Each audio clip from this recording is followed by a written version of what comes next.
One of the major new features in the system is the lockdown option in case of a crisis. Of course, shooters in the school, for example. Unfortunately, we're seeing all this all too often, and throughout the world, in the United States especially.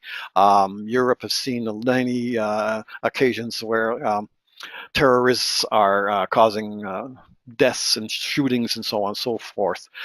So Atrium will allow us to manage that in real time.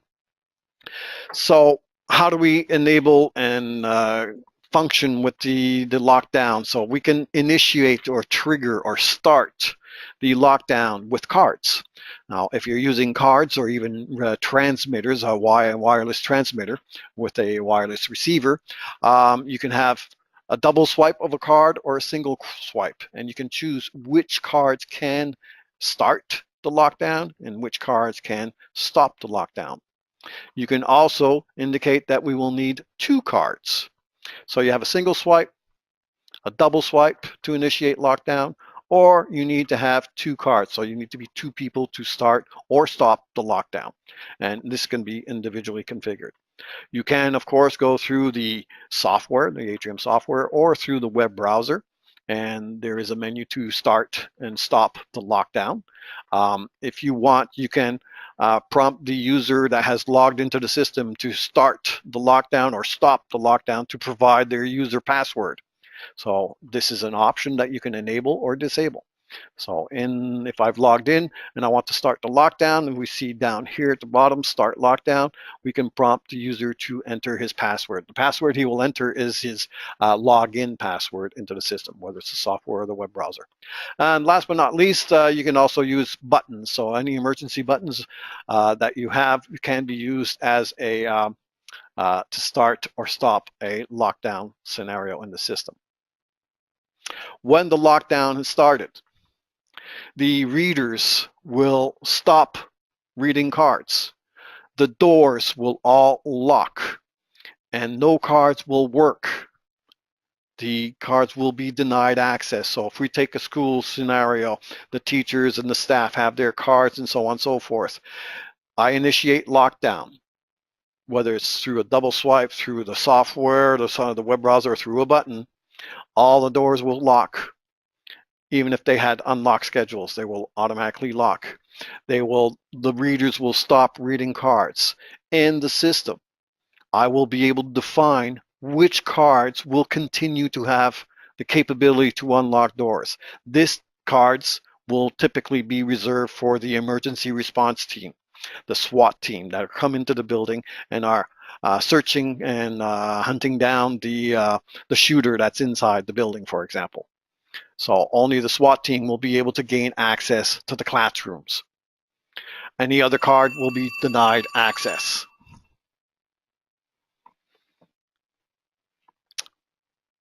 The readers themselves will start flashing. So there is a visual indicator at the door itself on the reader.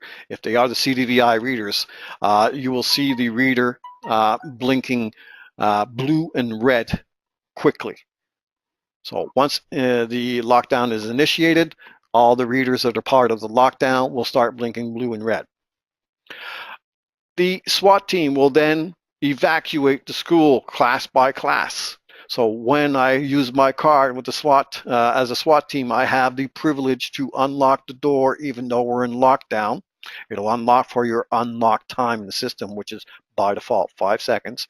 I will be able to enter the classroom, and if everything is clear and all is secure, I will be able to evacuate the children from the classroom and outside the building. When I'm done, I will be able to go into using a second card to indicate to the system that the area has been secured.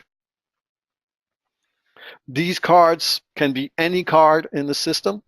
It does not have to be a special card. However, we have the capability to provide you with these cards that are pre-printed for lockdown crisis management. So we see these 2 cards here, the start lockdown and the end lockdown. So when the crisis is ended, we will be able to stop the lockdown scenario.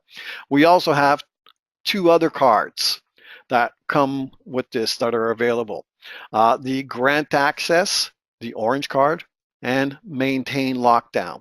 So that's my SWAT team.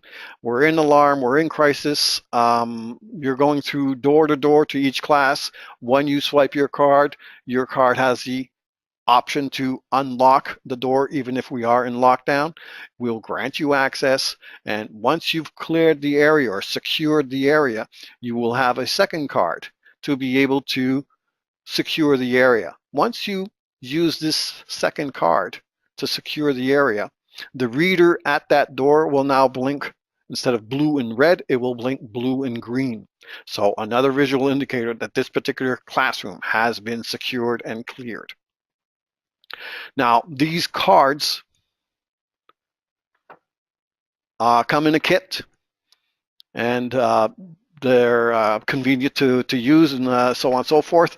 However, any card can be a lockdown card. Any card can be a area secure card, grant access, and so on and so forth. It's an option that we enable in the card menu. These cards just happen to have the printed graphics on there when you purchase them. You can also manage and clear areas and unlock doors from the web browser. Remember, we can start and stop the lockdown. We can also manage the lockdown through the web interface. So my SWAT team, we did not issue them cards. We're talking to them through walkie-talkie, for example, and I'm connected to the system. When they're at the classroom, they want to go in and clear the area. I will be able to remotely unlock the door for them, permitting them to gain access to the door to the classroom.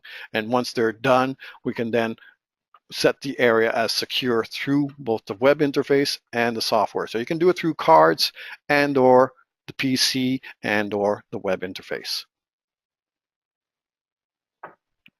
So here we're looking at the web interface. When you've enabled the lockdown option, this menu will appear. And of course, you see here to start lockdown. If you do have the option to provide a password, when you click this button, you will need to put in your operator password when you logged into the system to initiate the lockdown. And this can also be enabled to stop the lockdown. So once you've started it, now it's in lockdown, you can also have stop lockdown to require a password, yes or no. Once you're in lockdown status, whoops, my mistake. The menus are limited. We do not, for example, need to go into the hardware menu to see if what version firmware. We're in crisis management situation here, so we will minimize the amount of information and minimize the number of clicks, if you will, for this emergency situation. So what we're looking at here is the lockdown has been initiated, has been started. The lockdown term here will blink. It's in yellow, it'll flash. The Atrium logo will also be flashing constantly, along with, we're in the areas menu right now. Any area in the building will be indicated here.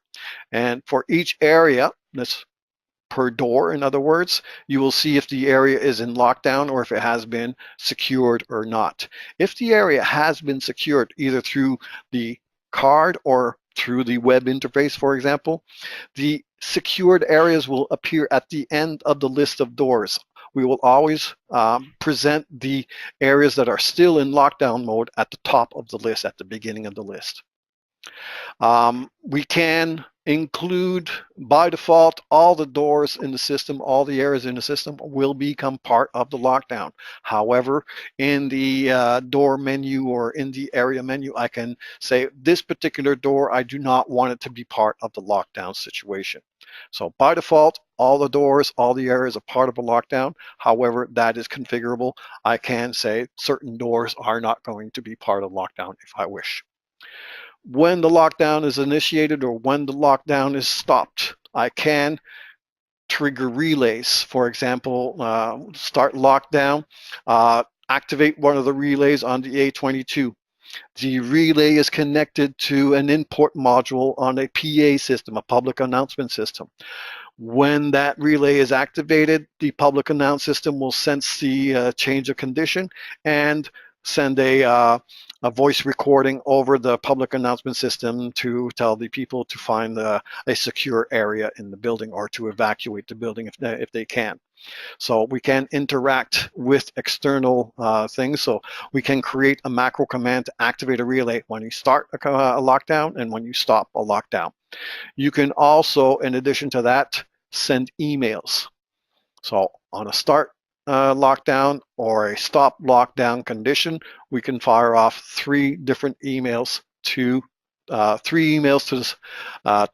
email to 3 different addresses, if I can get that right. So sending emails on start and lock or activating relays and start and stop the lockdown scenario. That was the web browser. Here's the software interface. Once again, you'll notice that the interface, the buttons at the top have been minimized. We don't have access to the entire software interface. We are in crisis. The lockdown text here will be blinking. We have our stop lockdown. If you want to stop the lockdown, you can manage and secure areas from here, and we're seeing the status of the area if it's in lockdown. We have our lockdown conditions here, and so on and so forth. So real-time management of the system through the software and the web browser.